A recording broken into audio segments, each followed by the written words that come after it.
Programme मद्दे मुकाबिल में खुशामदीद। मैं हूं रबिया एहसन और मेरे साथ मौजूद है रऊफ क्लास्ट्रा। और आज के प्रोग्राम में जिन टॉपिक्स पे हम बात करेंगे उसमें सबसे पहले आम इंतखाबात मुकम्मल, बड़े बुर्ज उलट गए, सबसे ज्यादा आजाद अरकान कौमी असम्बली के लिए मुंतखब, नून लीग दूसरे नंबर पर आ गई, पीपल्स पार्टी कौमी असम्बली के लिए तीसरी पोजीशन हासिल करने में कामयाब, पंजाब में नून लीग ने मैदान मार लिया, सिंध में पीपल्स पार्टी नंबर 1, विफाक और सूबों में हुकूमत साजी के लिए जोड़ तोड़ शुरू। नून लीग ने वजारत उज़्मा के लिए अक्सरियती पार्टी का दावा कर दिया। पीटीआई के हमायत याफ्ता अरकान ने धांधली के इल्जामात लगा दिए। धांधली हुई तो पीटीआई केपी में कैसे लीड ले गई। निगरान वजीर आजम अनवारुल हक काकड़ ने धांधली इल्जामात को यकसर मुस्तरद कर दिया। इसके अलावा बात करेंगे इलेक्शन में कामयाब होने वाले आजाद अरकान की मांग बढ़ गई, नाज नखरों में भी इजाफा। नून लीग पीपल्स पार्टी का आजाद अरकान को अपनी जमातों में शामिल करने के लिए जोड़ तोड़ शुरू, भारी मराहत वजारतों की पेशकश। मुतादिद अरकान ने नून लीग में शमूलियत का ऐलान कर दिया।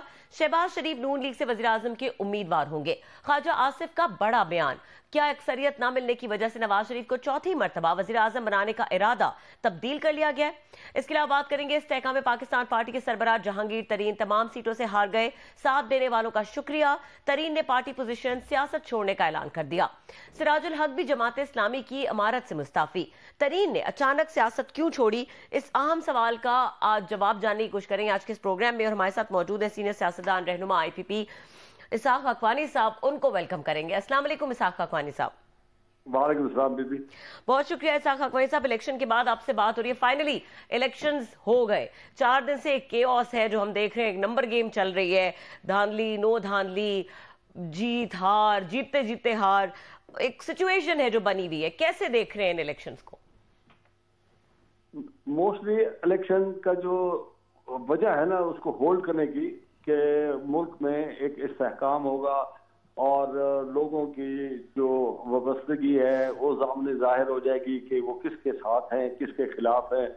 और इस चीज़ों की वजह से कि मुल्क में एक ठहराव आएगा और एक मेजॉरिटी पार्टी आगे आकर हुकूमत करेगी और उनकी जो 5 साल की मुद्दत है उससे उम्मीद की जाती है कि वो भी पूरी करेंगे। ये इस वक्त जो कुछ हालात हुए हैं इसमें ये जितनी चीजें मैंने अर्ज की हैं इनमें से कोई चीज भी इस वक्त इन चीजों को फिल नहीं कर रही।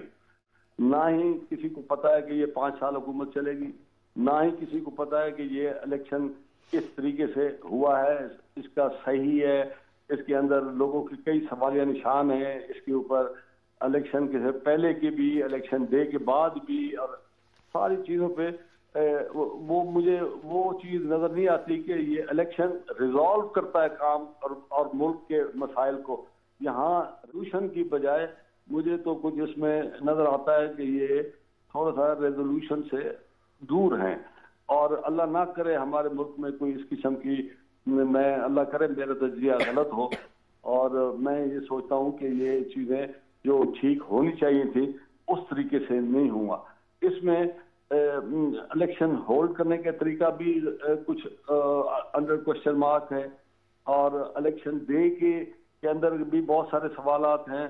इलेक्शन रिजल्ट्स के ऊपर जिस तरीके से ये काम हो रहा है उसके ऊपर भी बहुत कट्टर किस्म की एक डिस्कशन हो रही है सोसाइटी में और मीडिया में कि कहाँ किससे ज्यादती हो रही है, कहाँ किससे वो हो रहा है। फिर आज़ाद लोगों के बारे में भी इतने आज़ाद जो कि PTI के अपना वो साथी हैं जो इलेक्ट होके आए हैं, उनके बारे में क्या सराई के वो किधर चले जाएंगे। उनमें अभी भी एक कुछ बंदे टूट फूट हो रही है। एक दिन नहीं गुजरा 2-3 बंदे उनकी पार्टी को छोड़ के वो अपना दूसरा उन्होंने पार्टियों से रिज्यू किया। तो ये इस किस्म की चीजें इलेक्शन में होती नहीं है, न होनी चाहिए। और अफसोस है कि ये चीजें हमें फेस करनी पड़ेंगी और देखना पड़ेगा और अल्लाह करे ये चीजें जो मैं कह रहा हूँ ये गलत साबित हो। अच्छा खाकवानी साहब, अभी जब प्रोग्राम शुरू नहीं हुआ था और हम इनफॉर्मली गुफ्तगू कर रहे थे तो आपने बड़ा एक इंटरेस्टिंग कमेंट किया कि इलेक्शन अभी हुए नहीं है।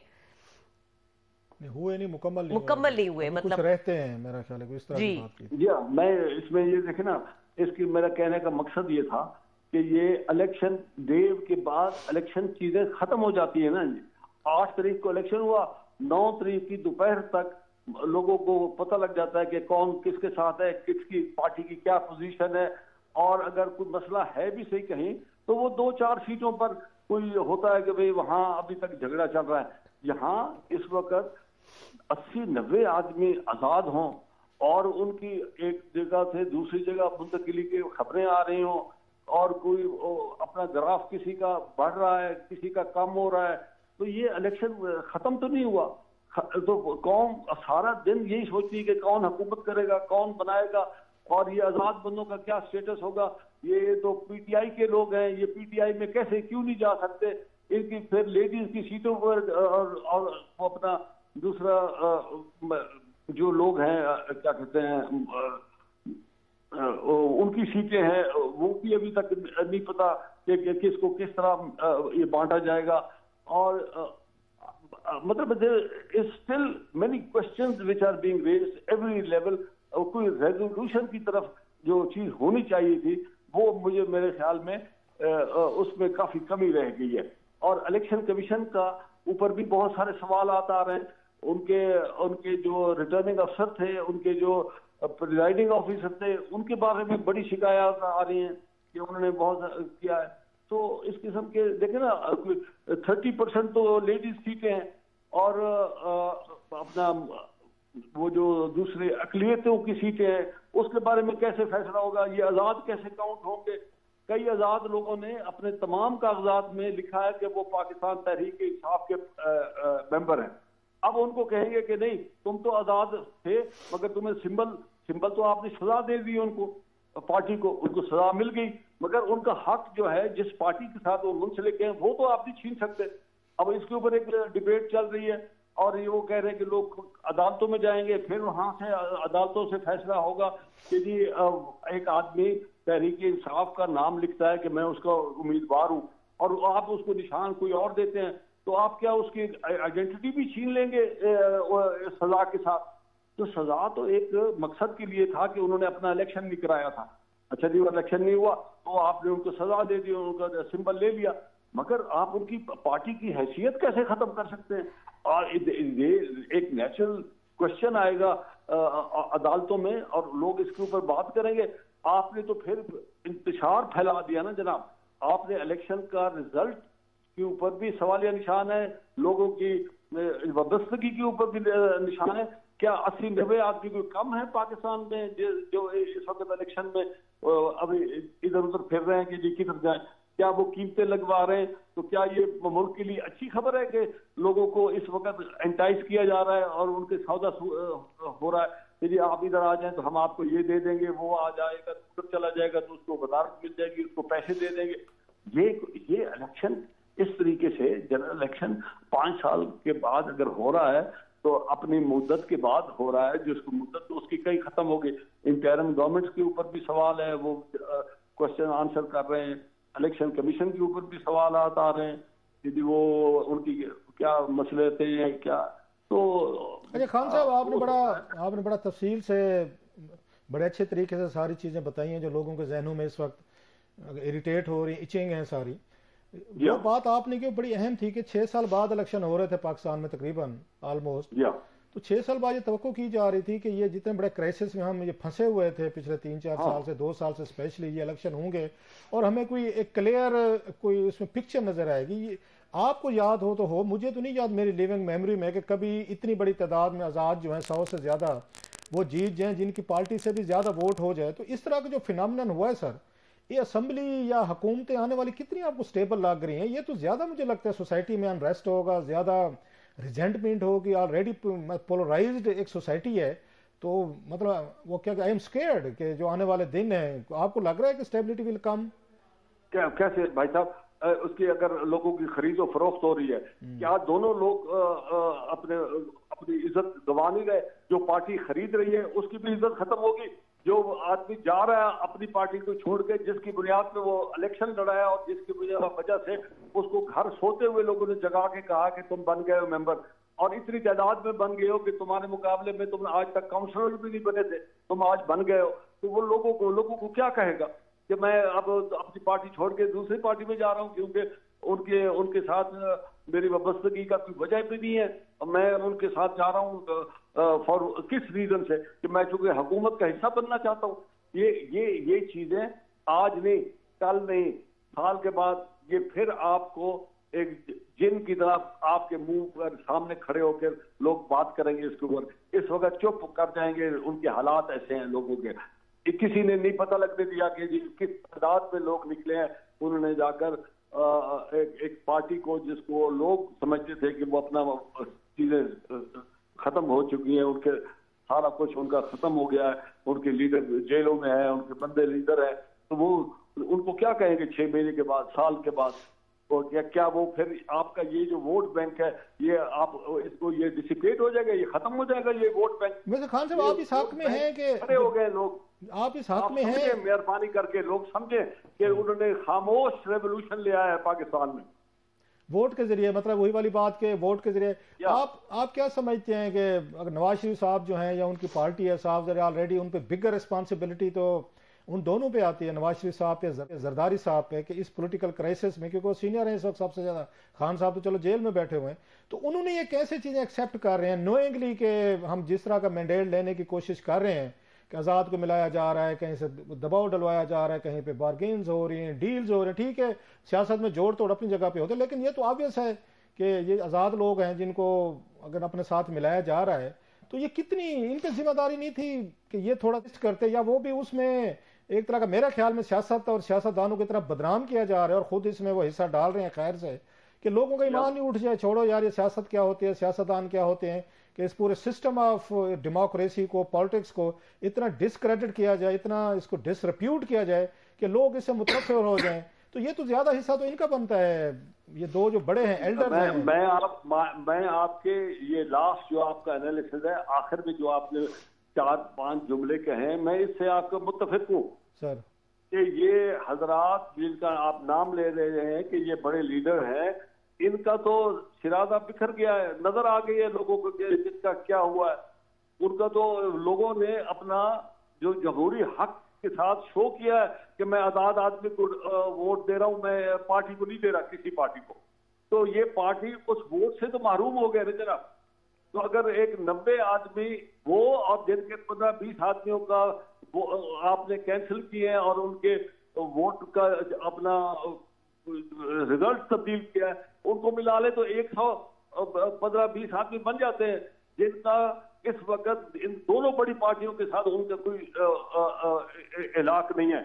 आप उनका इलाक जो है अपने साथ किसी कीमत पर खरीदेंगे, तो वो खरीदी हुई जो जमहूरियत है वो आपको पसंद है क्या? उसको लोग मानेंगे? आपको याद है अगर सर 1988 फरूक लगारी साहब भी इसके ये कैंडिडेट थे, चीफ मिनिस्टर पंजाब बनने के, नवाज शरीफ साहब भी थे, और मुझे याद पड़ता है उस वक्त ये जो छांगा मांगा वाली बातें हुई थी, मरी वाली बातें हुई थी, खरीदो फरोख्त शुरू हुई थी कि नवाज शरीफ साहब के हामी जो हैं उनको छांगा मांगा ले गए थे एमपीज को, इधर बेनजीर भुट्टो साहब और बाकी, उनका कहा जाता है कि ये एक इनकी अलहदा इनकी हुकूमत कोशिश कर रही थी। 1990 में भी हमने तहरीक अदम-ए-एतमाद के वक्त में ये देखा, बेनजीर भुट्टो साहब के खिलाफ जो उन्होंने डालने की कोशिश की थी। तो ये उसी तरह किसी हम 1988 में खड़े हुए, उसको नवाज शरीफ साहब का कैंप भी अपने एमपीज को ल्योर इन कर रहा था, अपने साथ मिलाने की कोशिश कर रहा था, इधर से पीपल्स पार्टी कोशिश कर रही थी, आखिर में नवाज शरीफ साहब कंपनी जीत गए थे। आपको याद है उस तरह का सर वो 1988 की बात जो है?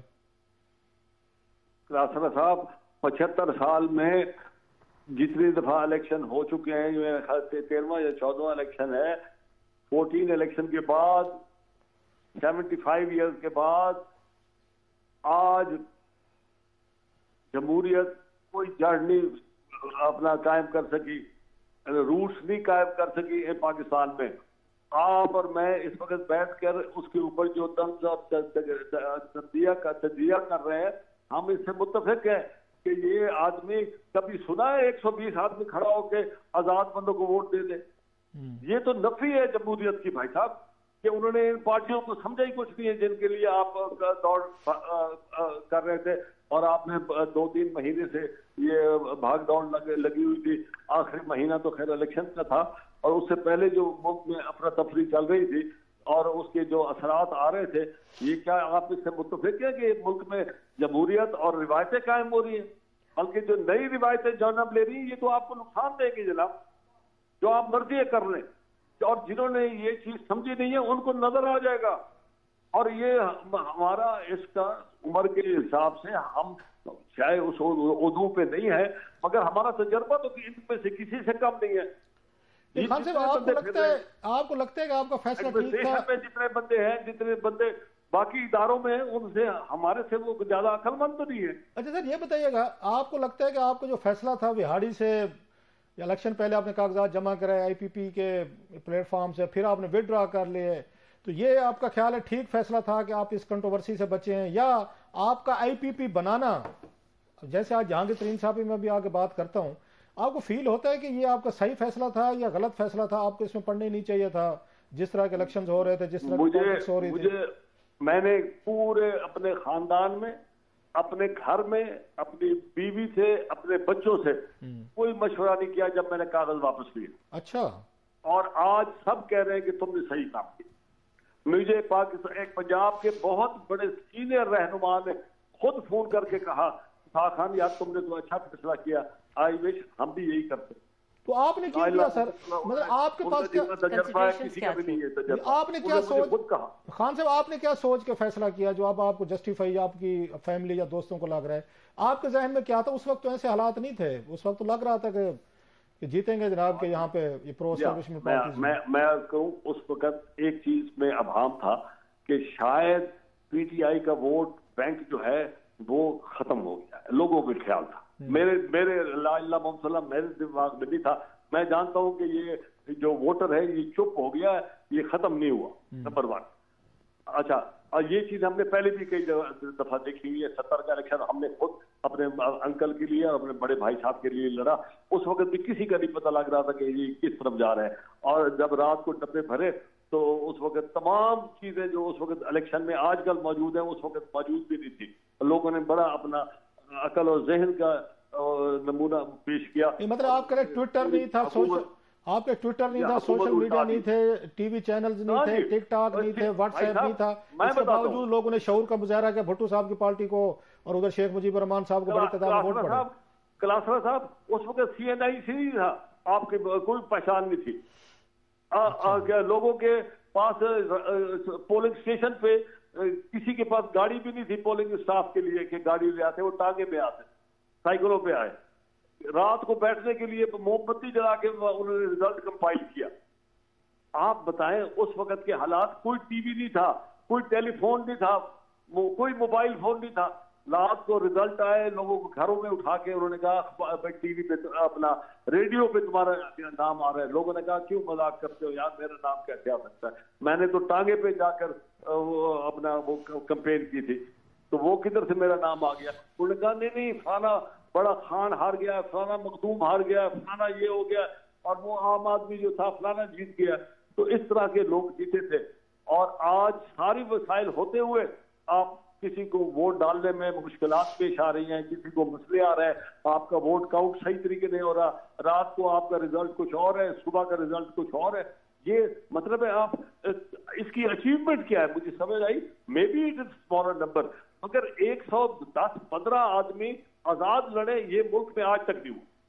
अच्छा सर, ये बताइएगा जहांगीर तरीन साहब का अचानक स्टेप लेना कि मैं पॉलिटिक्स से मैं रिटायर हो रहा हूँ, आइंदा मैं इसमें नहीं पढ़ूंगा, ये कोई मतलब एंगर है, डिप्रेशन है, डिमोरलाइजेशन है कि 1-2 दिन पहले तक उन्होंने पार्टीज भी बनाई, मतलब 1-2 दिन पहले से मुराद है उन्होंने पार्टी बनाई, लोग इकट्ठे किए, बड़ी अच्छी स्ट्रगल की आप लोगों ने, इल्जामात भी लगे बहुत सारे, तो क्या हुआ है? वो क्यों इस बात पे वो हो गए कि ये मेरे बस का बात नहीं है, ये मेरे बस की बात नहीं है, it's not my cup of T, क्या कहते हैं वो, इस तरह की चीजें। आप बड़े करीबी हैं उनके, आपसे कोई मशवरा, कोई आपसे बातचीत, या जैसे आपने कागज उठा लिए थे बगैर किसी से मशवरा किए, तो जहांगीर तरीन साहब ने भी उसी तरह पे उन्होंने बगैर किसी से, आप दोस्तों से मशवरा किए बगैर सियासत छोड़ दी? सर क्या वजह बनी? ये आपकी तशबीह सही है।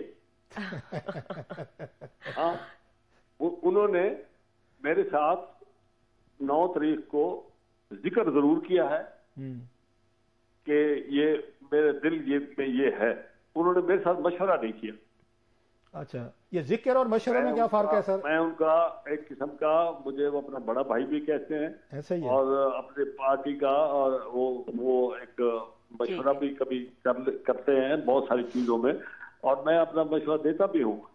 मगर उन्होंने इस दफा मेरे साथ, मुझे आज किसी ने उनका ट्वीट फॉरवर्ड किया है, वो मैंने अच्छा, मतलब आपको हाँ, मुझे नहीं मालूम था कि उन्होंने आपको भी टीवी और ट्विटर से पता चला है? उन्होंने अपना जिक्र जरूर किया है 9 तारीख को दोपहर को कि भाई साहब मैं बड़ा दिल बर्दाश्त हूँ ये जो कुछ इलेक्शन में हुआ है, और मैं तो इससे तवक्को थी कि मैं लोगों की बड़ी खिदमत की है लोगों के साथ, मगर यहाँ मेरे साथ जो कुछ किया गया है मैं इससे बड़ा दिल बर्दाश्त हूँ। तो मैंने कहा यार जहांगीर खान ये होता रहता है, इसको आप देखेंगे, बैठ के करेंगे बात ये वो। और फिर उसके बाद बात नहीं हुई, हम इकट्ठे आए लाहौर और फिर मेरी मुलाकात भी नहीं हुई और फिर मैंने उससे आज दोपहर तक बात भी नहीं हुई। जब मुझे ये देखा तो मुझे थोड़ा सा अफसोस हुआ कि यार अगर मेरे से मशवरा करते तो शायद मैं कुछ और लोगों को साथ बिठा के इसके ऊपर कुछ फैसला तलब और कुछ सवालिया निशान जो भी है वो मैं कर लेता, आपस में डिस्कशन तो कम से कम कर लेते। और एक होता है, 2 11 होते हैं, और आपस में बात करने में तो कोई हर्ज नहीं। आफ्टर ऑल लोगों ने आपका साथ दिया है, जलसे में लोगों ने आपकी हिमायत की है, और आप एक उम्मीद तो थी ना लोगों को भी, एक उसमें क्या रोल प्ले किया गया है, किसने ये चीजें की हैं। अच्छा खान साहब, मुझे याद है आपने बड़ी अहम बात की है, बड़े आदमी को उन्होंने इलेक्शन से बाहर करके उसको दिल बर्दाश्ता किया, तो अच्छा, वो जानते होंगे जिन्होंने ये किया। अच्छा मुझे याद आया कि एक दफा ब्रिगेडियर एजाज शाह साहब जो वहां से इलेक्शन लड़ते थे, लाहौर से करीब से हल्का है उनका, वहां से, तो वो भी इलेक्शन हारे बैठे थे, आप भी बैठे थे। पिछले इलेक्शन की बात है, मेरा ख्याल है 2013 की बात हो रही है शायद, उसके बाद की याद है। मेरी मुलाकात हुई थी ब्रिगेडियर एजाज शाह साहब से, आपसे भी। उन्होंने बड़े इलाके में ननकाना साहब से लौटते इलेक्शन, जी ननकाना से, वो उन्होंने बड़े काम किए थे जब वहां पे जनाब मुशर्रफ साहब के साथ जिला बनवाया, लोगों को नौकरियां लगवाई, बिल्कुल ननकाना के हर एक बंदे का काम किया, सड़कें बनवाई, बड़ा काम किया। वोट नहीं डाले लोगों ने, तो बड़े अफसुर्दा बैठे थे। तो मैंने पूछा था एजाज शाह साहब से, मैं कहा सर जी क्या हुआ, आपने तो बड़े काम कराए। तो उन्होंने एक जवाब दिया, उन्होंने कहा दुनिया पित्तल दियो यार। आपको याद है आपकी मौजूदगी में कहा। तो जहांगीर तरीन साहब को भी वही साहब है कि वो समझते हैं मैं लोधरा के लोगों के साथ बड़ा फेयर रहा, मैंने एग्रीकल्चर फार्मिंग की, किसानों को उनके पैसे दिए, उनके शुगर के पैसे नहीं रोके, ये उनकी मतलब है अपनी एक स्टैंडिंग थी। हम उन पर तनकीद भी करते रहे बहुत सारी चीज़ में, लेकिन हमें डाल दिस उनकी ये चीजें डीलिंग तो फेयर नहीं है किसानों के साथ, मजदूर अपने लोगों के साथ। तो इस बात से हुआ है कि मैंने लोधरा को तरक्की दिलवाई, मैंने पैसे लगवाए, मैंने वहां डेवलपमेंट फंड कराए, तो लोग उन्हें फिर भी वोट नहीं देते। मतलब लोग अब काम पे वोट नहीं देते, वो नकदा कोका पे दे देंगे या बढ़ गया पे दे देंगे, इस तरह की चीजों पे वोट मिलता है। आप काम पे वोट नहीं मिलता, आपका ख्याल है? लोगों की भाई साहब, लोगों की अपनी तरजीहात है, कोई ना वो तालीम देखते हैं ना कोई देखते हैं, वो अपना जाती चीजें देखते हैं। ठीक है, उनका अपना एक तरीका है, उनको मैं तो यहाँ एक तरीकाकार है इलेक्शन में, मगर पिछली हुकूमत जो थी इमरान खान साहब की, उनको वो अच्छा समझते होंगे, उन्होंने उनके 100 आदमी को आजाद जितवा दिया। तो वो अब वो तो लोग कह सकते हैं ना कि जी क्या है, ये तो तजज़िये वाली बात है कि जिस पे दिल आ जाए तो वो लोग नसरीन साहब को कहना था 2-4 टिकटॉक अपना महबूब समझ लेते हैं। नसरीन साहब आप और मैं कौन है किसी को महबूब सही कह रहे बनाने से रोकते हैं? Very true sir. वो तो जिस पे आ जाए, 2-4 टिकटॉक ये भी बनवा लेते तो काली लैला भी हो तो पसंद आ जाए। चलें सर, आपसे फिर अभी मजीद गुफ्तगू ना, फिर हम इसी हफ्ते फिर आपसे रिक्वेस्ट करेंगे। Thank you very much sir. बहुत शुक्रिया। साका खानी साहब हमसे एक्सक्लूसिव गुफ्तगू कर रहे थे और यहाँ पे वक्त हुआ ब्रेक का। ब्रेक के बाद बात करेंगे क्लासेस साहब से, जानेंगे उनका तज्जिया इन इलेक्शंस पे। लाहौर में थे, यहाँ पे थे ही नहीं, और हम महरूम रह गए उनके तज्जिए से, जो हमारी 1-on-1 टॉक होती है। वैसे तो उनकी ट्रांसमिशन में तज्जिए सुनते रहे, तो जरा बात करेंगे कि इन इलेक्शंस को और आगे आने वाले दिनों को कैसे देख रहे हैं। हमारे साथ रहिए।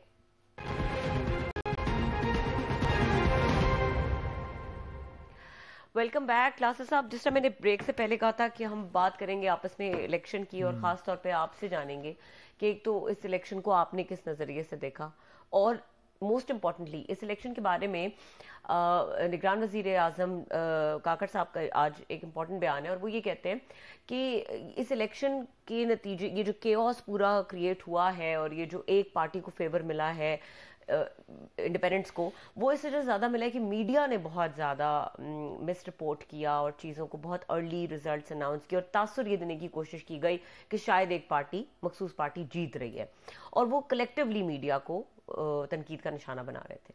मैं लाहौर में था साहब, ज़रा लाइव ट्रांसमिशन की है, पहले भी करते थे। बहरहाल वहाँ बड़ी अच्छी टीम थी हमारी, लाहौर में बड़ा एंजॉय किया। मस है उसमें, नसरुल्लाह मलिक साहब थे, फवाद भाई थे, रिजवान साहब थे, फिर नजम वली साहब थे, राजा यासर साहब थे, याशवीन साहब हमारी कुलीग गई हुई थी, मतीउल्लाह जान साहब ने हमें जहाँ इस्लामाबाद से ज्वाइन किया हुआ था, मरियम साहबा थी जो हमारी होस्ट थी।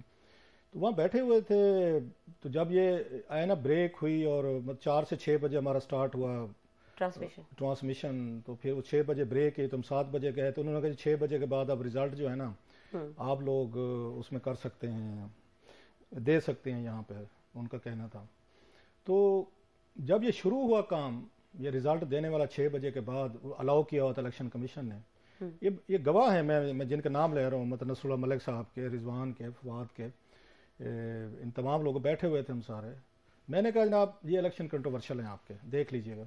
ये सारे मैं नाम लेके बता रहा हूँ, मैं वो कैसे, मैं कि अभी 6:15 हुए हैं, इस मुल्क के पूरे हलकों से कोई 10 करोड़ 8 करोड़ के आपने ये वोटर्स हैं, उन्होंने वोट, उनकी काउंटिंग होनी, इट विल टेक टाइम। मतलब कोई हल्के ऐसे 380 भी हल्के हैं बाज़ लोगों के, 280 भी हैं, 4-4 5-5 लोग वो हैं। मैं कब होगा क्या, अब यहाँ पे लोगों ने स्क्रीन शॉट लेने शुरू कर देने हैं कि रऊफ जो है वो 20 वोटों से जीत रहा है, तो नसरुल्लाह मलिक साहब जो हैं वो 40 वोटों से आगे हैं, मतीउल्लाह जान साहब जो हैं वो 50 वोट लेकर आगे हैं, फवाद जो है वो 60 लेकर आगे, और मैं कि 5 मिनट बाद पता चला है कि रऊफ साहब वो जो है 40 वोटों से आगे हैं, पीछे हैं, वो आगे है। मैं कि सारे स्क्रीन शॉट लेकर बैठ जाएंगे। मैं कि ये इलेक्शन ये कंट्रोवर्शियल होने वाला है, ये मैंने 6:15 बजे उन्हें बता दी थी बात। ये नहीं कि मैं कोई बहुत समझदार था, कॉमन सेंस बता रहा हूँ। यही कुछ 2018 में हुआ था, यही सब कुछ जो है 2013 में हुआ था। अब मतलब इस पे सवाल उठेगा कि क्या टीवी चैनल्स को हल्का उनके पोलिंग स्टेशन वाइज रिजल्ट देने की इजाज़त होनी चाहिए। अब दो इसमें चीज़ें हैं, एक तो ये कि हमारे इंस्टीट्यूशन जो ये इलेक्शन करवाते हैं, जो काउंटिंग करवाते हैं, प्रिजाइडिंग ऑफिसर हूँ, ROs हूँ, या बाकी जो भी हमारी लॉ इन्फोर्समेंट एजेंसीज हूँ, इलेक्शन कमीशन ऑफ पाकिस्तान हो, they are suffering from crisis of confidence के पाकिस्तान के लोग इन पर यकीन नहीं करते, माजी के तजर्बा सामने रखते हैं। वो ये समझते हैं कि इलेक्शन कमीशन हो, आपकी डिस्ट्रिक्ट की आपकी इंतज़ामिया हो, जुडिशरी हो, या दीगर इदारे जो हों, वो आके टेम्परिंग करते हैं अपने मखसूस एक पर्टिकुलर पार्टी या लीडर को जितवाने के लिए। वो रिजल्ट्स में वो करते हैं, आगे पीछे करते हैं। सो लोगों को एतबार नहीं रहा। अगर इनका एतबार होता, अगर ये इनका इन्होंने एतबार जमाया हुआ होता हमारे इदारों में, वो चाहे ब्यूरोक्रेसी हो, चाहे हमारी उसके बाद ये हो इलेक्शन कमीशन हो गए, जुडिशरी हो गई, लॉ इन्फोर्समेंट एजेंसीज हो गई, तो मैं कि आपको इस काम की ज़रूरत नहीं थी। मुझे याद आते, मैंने खुद देखो 85 के इलेक्शंस तो टीवी पे अनाउंस हुए, उस वक्त एक ही PTV था, 88 के ऐसे अनाउंस हुए, 90 के हुए, 93 के हुए, 97 96 के भी हुए, और 2002 के भी ऐसे हुए। ये ट्रेंड शुरू हुआ ज़्यादा 2013 के बाद, 2008 में भी हो रहा था। अगरचे लोग कहेंगे रिजल्ट उनके भी नहीं माने गए थे, आपको याद होगा उस वक्त कंट्रोवर्शियल थे। 90 का इलेक्शन भी ये कंट्रोवर्शियल समझे गए कि बेनजीर भुट्टो साहब ने कहा था जी मेरे खिलाफ सियासतदानों को पैसे दे के उनको खरीदा गया। 1993 में भी ये बात हुई थी। 97 में बेनजीर भुट्टो साहब ने कहा था कि जनाब ये देखे हमारा मैंडेट चोरी कर लिया इन्होंने, और उस वक्त उनकी मेरे ख्याल 20 के 18 सीटें थी। फिर नवाज शरीफ साहब ने कहा 2002 में उनके साथ वो हुए, यस, लेकिन बड़ी हद तक सिस्टम आपका चलता रहा इन तमाम एलिगेशंस के बावजूद भी।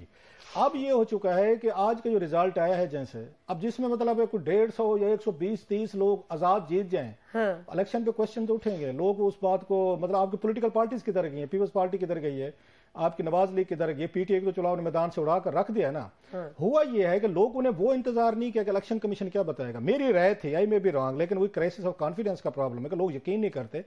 रिजल्ट आपको टीवी को देने चाहिए थे डायरेक्ट, एक मॉनिटर रूम होना चाहिए था आपको यहाँ पे इलेक्शन कमीशन ऑफ पाकिस्तान में, वहां से बैठ के डायरेक्ट रिजल्ट जैसे माजी में होते थे वो बताते होते थे, इतने वोट है, फलां फलां है। उस वक्त एक्टर, अदाकार और बड़े लोग भी बैठे होते थे जो सारा अनाउंस करते थे, और लोग घरों में बैठ के देखते थे। तो क्लासेस साहब वो तो बने हुए थे जो मॉनिटरिंग रूम्स थे, लेकिन रिजल्ट ही नहीं पहुंच रहे थे। मैं वही बता रहा हूँ। अच्छा, अब आपने साइड पे क्या किया? मैंने उस वक्त भी बात की तो मुझे किसी दोस्त ने काउंटर किया, उन्होंने कहा नहीं ऐसी बात नहीं। मैं अभी इन्होंने बंद कर दिया, नेट भी बंद है और इनका उसके बाद फोन भी बंद है, तो मैं कि ये कैसे कम्युनिकेट करेंगे ये मैंने ऑन स्क्रीन ट्रांसमिशन में कहा था, मैं कि आपने फोन भी बंद कर दिया, नेट भी बंद कर दिया, तो जिले इंतजामिया के साथ पूरे मुल्क से आपके साथ उन्होंने राब्ते करने, आपको व्हाट्सएप करना है, आपको उन्होंने कोई चीज भेजनी है, फोन पे बताना है। अच्छा, सिर्फ वहां मसला नहीं है नेट का, जो वहां पोलिंग स्टेशन से रिजल्ट जाना है ना, जो फॉर्म 45 कहते हैं मेरा ख्याल है, वो उन्होंने भेजना है डिस्ट्रिक्ट के RO को, अगर भेजना है उसने, रेजिडेंट ऑफिसर जो उसमें बैठा हुआ, जब उसमें जो भी है वो भी उसने व्हाट्सएप करना है ना। पहले तो व्हाट्सएप करता था, वो आपको व्हाट्सएप करेगा, वो फैसिलिटी भी आपने उसे छीन ली है।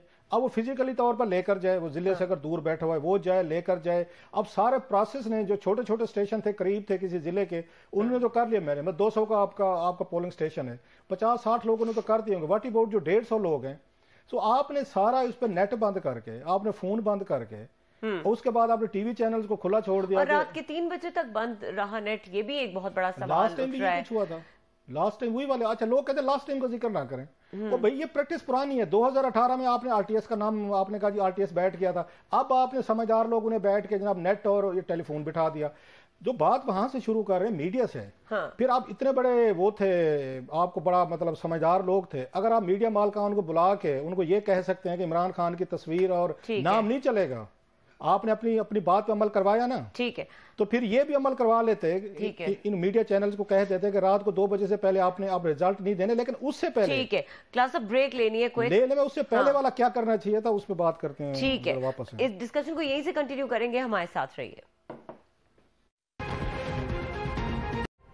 Welcome back. क्लास साहब, आप कुछ बात कर रहे थे इलेक्शन के हवाले से, इंपॉर्टेंट बात कह रहा था कि अब जब आप टीवी पे उनको खुला हमें छोड़ देंगे कि एक एक पोलिंग स्टेशन का रिजल्ट हमने देना, फिर जमा तकसीम भी हमने करनी है। हमारा एक सेल बना हुआ है, किसी भी चैनल की मैं बात कर रहा हूँ, उसमें 8-10 लोग बैठे हैं, उनको वहां से आ रहे हैं, उनके नुमाइंदे उनको रिजल्ट भेज रहे हैं, और नुमाइंदे जो है ना फिर अपनी मर्जी के मुताबिक वो भी अगेन जो वहाँ पे आगे बैठे कैलकुलेशन भी उन्होंने करनी है, जमा तफरीक भी उन्होंने करनी है, किसी के कैलकुलेटर अगर आगे पीछे हो गया वो भी सारा कुछ चल रहा है। बहुत सारे रिजल्ट में गलत भी सुने, मसलन हामिद सईद काजमी साहब ये इलेक्शन लड़ रहे थे वहां से, उनके बताए गए एक बड़े टीवी चैनल पे कि उन्होंने 3 लाख इतने हजार वोट लिए, और उनके निकले पता कितने, 33,000। ये तो सबूत पड़ा हुआ है, मैं ऐसी बात नहीं बता रहा कि उनका ऐलान किया गया 3 लाख इतने हजार वोट लिए हामिद सईद काजमी साहब ने, और असल में कितने निकले हैं, 33,000, और उस पर बड़े बड़े तबसरे भी हो गए हैं। जब ये हमारी कारकर्दगी है तो फिर तो अब उसके बाद हामिद सईद काजमी साहब को इलेक्शन रिजल्ट नहीं मानना चाहिए, वो तो खैर जेंटलमैन है, उन्होंने कहा जी ठीक है। जब आपने इस तरह के रिजल्ट देने थे तो फिर तो ये चीजें होनी थी। आपको जो करना चाहिए था, अपना इदारे की क्रेडिबिलिटी बनाए, अपने आरओज की, हमारी जुडिशरी की, हमारे डिप्टी कमिश्नर्स हों जो वहाँ पे डिस्ट्रिक्ट एडमिनिस्ट्रेशन है, हमारी लॉ एनफोर्समेंट एजेंसी हो, सबसे बढ़ के इलेक्शन कमीशन की क्रेडिबिलिटी हो। जब इलेक्शन कमीशन का काम था रिजल्ट उसने देने हैं, तो वो मेरे जिम्मे काम लग गया है, मेरे हाथ, तो फिर वो कहते बंदर के हाथ फिर तीली लग गई, उस तरह लग गया, उसने पूरे तमाम लोगों को गंजा कर देना है मेरी तरह के, सर पे किसी के बाल ना रहे। फिर आप कहते हैं मीडिया ने ये कर दिया। भाई आप उनसे पूछें जिन लोगों ने मना किया था मीडिया मालकान को बुलाकर कि इमरान खान का नाम नहीं देना आपने टीवी पे, और उन्होंने नहीं दिया मीडिया मालकान ने, तो आप उन्हीं को कह नहीं सकते थे कि भाई साहब आपने रिजल्ट अनाउंस नहीं करने। अच्छा क्लास साहब, लेकिन पहले वही वाली बात, लोग आप पे यकीन नहीं करते, आप पे ट्रस्ट नहीं करते, आपके दिए हुए इलेक्शन रिजल्ट को लोग मानते नहीं है। अब ना टीवी के इलेक्शन ये रिजल्ट को मानता है, ना आपके इलेक्शन कमीशन को मानता है, ना आरओज को मानता है, ना जुडिशरी की मानता है, ना डिस्ट्रिक्ट एडमिनिस्ट्रेशन की मानता है। ये मुल्क एक हमने अजीब सा इसको वो बना दिया यार, तमाशा बना दिया। Nobody believes in everyone, मतलब इतने हम वो इस पे डिस्ट्रस्ट हो चुका है हमारे पे, कोई इदारा, कोई बंदा नहीं बच गया। आप जिसकी बात पे यकीन कर लें कि ये ठीक कह रहा होगा, नॉट इवन सिंगल वन। मैंने उसी वक्त कह दिया था, 6:15 बजे पूछे उनसे, मलिक साहब, नसरुल्लाह मलिक साहब से, फवाद से, मैं कहा भाई साहब ये फिर हम जा रहे हैं, मैं वही लड़ाई, और बल्कि पहले से ज्यादा खौफनाक लड़ाई होगी। हर को अपने स्क्रीनशॉट लेके कहेगा मैं तो जीत रहा था, ये टीवी पे देखें, और टीवी पे रिजल्ट क्या आ रहा है कि हामिद सईद काजमी साहब के 3 लाख है, निकले उनके 33,000 हैं। ठीक है। अच्छा क्लास साहब, इन हालात को देखते हुए, इन रिजल्ट्स को देखते हुए, जैसे तैसे भी बस ये आ गए हैं अब, क्या लगता है किसके पास गवर्नमेंट बनाने का राइट होना चाहिए? जिसके पास ही बनेगी ना, वो बेचारे शर्मिंदा ही रहेंगे। उनको भी पता है कि ये वोट हमारा नहीं है, ये वोट बैंक हमारा नहीं है। एक जो मॉरल एक स्ट्रेंथ होती है, ठीक है, लीगल भी होती है, पॉलिटिकल भी होती है, एक बंदे को खुद से पता होता है। एक चीज मैंने लिखी नहीं है, मतलब ये हेडर्स है मेरी टीम के किसी बंदे ने लिखे हैं, मैं अपने नाम से छाप लूं, मुझे अंदर तो पता है ना, मैं अपना काना तो खुद हूं कि मेरे नहीं है। वो जो सेंस ऑफ आपको हैप्पीनेस आती है, मॉरल अथॉरिटी आती है, कन्विक्शन आता है, आपको खुशी आती है कि ये पैरा मैंने लिखा है। आपको पता है कि आपने नहीं लिखा, और उसके बावजूद आप कहें जी मैंने लिखा है, अंदर से सारा को पता है। ये जो पार्लियामेंट नहीं आएगी, मतलब हम तो चाहते थे कि पॉलिटिकल स्टेबिलिटी आएगी, क्योंकि मसले हल होंगे, मसले तो पहले से बढ़ गए। उनको नहीं पता कि वोट हमें कहां से आ रहे हैं, किस मतलब ये कभी, जैसे इसाक हकवानी साहब ने कहा, दुनिया में कभी होता है 130-40 हजार जीत गए यार, ये कैसी जमहूरियत बना दी आपने। इससे तो बेहतर था जैसे साद रफीक साहब ने कहा था कि जनाब आप इनको बल्ले का निशान दे देते, 130-40 सीटें इन्होंने लेनी थी तो उस वक्त इसी पे इतनी भी ले लेते। इतना कुछ करने के बाद, बदनामी लेने के बाद, या तो फिर आप बहुत बड़े ड्रास्टिक स्टेप्स लेते जी हमने लड़ने नहीं देना किसी बंदे को,